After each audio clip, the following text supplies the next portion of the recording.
Hi friends, ഞാൻ doctor Rajani. ഇന്ന് ഞാൻ നിങ്ങളോട് സംസാരിക്കാൻ പോകുന്നത് ദേഷ്യപ്പെട്ടാൽ അത് നമ്മളുടെ ആരോഗ്യത്തിനെ എങ്ങനെ ബാധിക്കുന്നു എന്നുള്ളതിനെ കുറിച്ചിട്ടാണ്.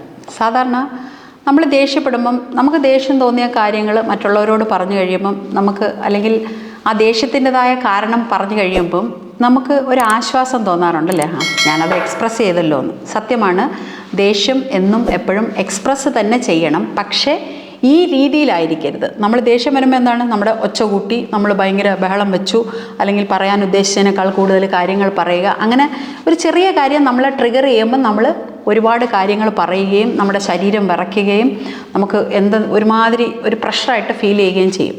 അപ്പം ഇങ്ങനെ നടക്കുമ്പോൾ നമ്മുടെ ശരീരത്തിൽ നടക്കുന്ന വ്യത്യാസങ്ങൾ എന്താണ്, അത് നമ്മുടെ ശരീരത്തെ എങ്ങനെ ബാധിക്കുന്നു, എന്തൊക്കെ അസുഖങ്ങളാണ് അതുമൂലം നമുക്കുണ്ടാകുന്നത് എന്ന് ഒന്ന് പറഞ്ഞു തരാം. അപ്പോൾ നമ്മൾ ദേഷ്യപ്പെടുമ്പോൾ അത് ശ്രദ്ധിച്ചൊന്ന് ദേഷ്യപ്പെടുക.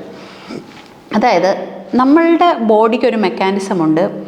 നമുക്ക് അത്യാവശ്യം എന്തെങ്കിലും കാര്യങ്ങൾ വന്നാൽ നമ്മൾ അവിടുന്ന് ഓടി രക്ഷപ്പെടാനോ, അല്ലെങ്കിൽ നമ്മൾ ഫൈറ്റ് ആൻഡ് ഫ്ലൈറ്റ് റെസ്പോൺസ് എന്ന് പറയും. അപ്പം നമുക്ക് ഒരാപത്തുണ്ടായി എന്ന് നമ്മുടെ ബോഡി തിരിച്ചറിയുകയും അപ്പം നമ്മളുടെ ശരീരത്തിൽ എപ്പിനെഫ്രിൻ, നോറെപ്പിനെഫ്രിൻ, അഡ്രിനാലിൻ അല്ലെങ്കിൽ നോർ അഡ്രിനാലിൻ, ഇതിനെ അങ്ങനെയും പറയും.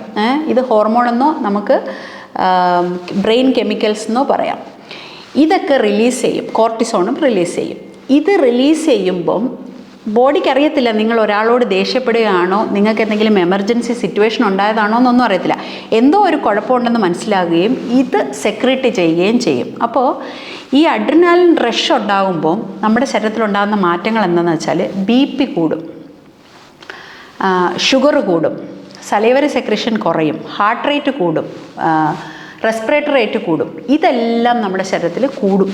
അപ്പോൾ എന്ത് പറ്റുമെന്ന് പറഞ്ഞാൽ, ഇത് കൂടിയിട്ട് നമ്മൾ വല്ലപ്പോഴും ഒരിക്കലും ചൂടാകുന്ന ഒരാളാണെന്നുണ്ടെങ്കിൽ ഇത് കൂടിയതിന് ശേഷം പതുക്കെ കുറഞ്ഞു വരുമ്പോൾ നമ്മൾ നോർമലാകുകയും ചെയ്യും. പിന്നെ നമ്മളിനി ഒരു മാസം കഴിഞ്ഞാണ് ചൂടാകുന്നതെങ്കിൽ കുഴപ്പമൊന്നും ഉണ്ടാകത്തില്ല, നമ്മുടെ ബോഡി തന്നെ അതിനെ റെഗുലേറ്റ് ചെയ്ത് വെച്ചോളും. പക്ഷെ നമ്മൾ സ്ഥിരമായിട്ട് തൊട്ടതിനും പിടിച്ചതിനും ഒക്കെ ചൂടാകുന്ന ഒരാളാണെങ്കിൽ ബോഡി നോക്കുമ്പോൾ ഇന്നലെ ഇവൻ ചൂടായി, ഇന്നും ചൂടായി. അപ്പോൾ എന്തെടുക്കും, ഈ ചൂടാകുന്ന അവസരത്തിൽ മാത്രമല്ലാതെ കുറച്ച് BP ഒക്കെ അങ്ങ് കൂട്ടി അങ്ങ് വെച്ചേക്കും. BPയും കൂട്ടി വയ്ക്കും, ഷുഗറും കൂട്ടി വയ്ക്കും. അപ്പോൾ കാരണം നമ്മൾ മഴയത്ത് കുട എടുത്തുകൊണ്ട് പോകും, മഴയില്ലാത്തപ്പോൾ കുട എടുക്കത്തില്ല. പക്ഷെ സ്ഥിരമായിട്ട് മഴ പെയ്യുന്ന സമയത്താണെങ്കിൽ നമ്മൾ കുട കയ്യിൽ തന്നെ വെച്ചേക്കും, ആവശ്യമുണ്ടെങ്കിൽ എടുക്കാമല്ലോ എന്ന് വിചാരിച്ച് നമ്മൾ വെച്ചേക്കും. എന്ന് പറയുന്ന പോലെ തന്നെ ബോഡിക്ക് അറിയത്തില്ല എപ്പോഴാണ് ഇവൻ ഇവൻ ദേഷ്യപ്പെടുന്നതെന്ന് അറിയത്തില്ല. അപ്പോൾ ബോഡി എന്തെടുക്കും, ഇതെല്ലാം അങ്ങ് കൂട്ടി വെച്ചേക്കും.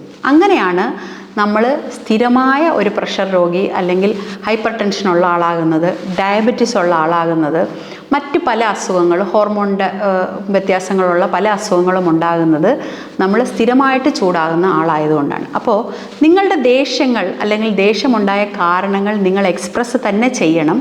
പക്ഷേ അതിൻ്റെ ശരിയായ രീതിയിൽ എക്സ്പ്രസ് ചെയ്യണം. നീ അങ്ങനെ ചെയ്തത് എനിക്ക് വലിയ സങ്കടമായിപ്പോയി കേട്ടോ, ഞാനത് പ്രതീക്ഷിച്ചിരുന്നില്ല എന്ന് നിങ്ങൾക്ക് പറയാം. നീ ആരോടാ അങ്ങനെ ഇങ്ങനെ എന്ന് പറയുന്നതിന് പകരം. അപ്പോൾ അങ്ങനെ നിങ്ങൾ എക്സ്പ്രസ് ചെയ്യുവാണെങ്കിൽ നിങ്ങൾക്കതിന് സാധിക്കും. ഞാൻ അതിനൊരു ചെറിയ കഥ പറയാം. വലിയ റെസ്പോൺസ് ഒന്നും ഇല്ലാതെ തന്നെ നമുക്ക് പ്രതികരിക്കാൻ പറ്റിയ സ്വാമി വിവേകാനന്ദൻ പഠിച്ചുകൊണ്ടിരുന്ന സമയത്ത് പീറ്റർ എന്ന് പറയുന്ന ഒരു ടീച്ചർ, അദ്ദേഹത്തിന് ഇന്ത്യൻ ആയതുകൊണ്ടും അല്ലാതെ എപ്പോഴും ഇങ്ങനെ ഇൻസൾട്ട് ചെയ്തുകൊണ്ടിരിക്കുന്ന ഒരു ടീച്ചറായിരുന്നു. പക്ഷേ അദ്ദേഹം അതിനൊന്നും മറുപടി കൊടുത്തിരുന്നില്ല. ഒരിക്കൽ അദ്ദേഹത്തിൻ്റെ പേപ്പർ തിരുത്തിയിട്ട് അദ്ദേഹം ഇഡിയറ്റ് എന്ന് എഴുതി വെച്ചു.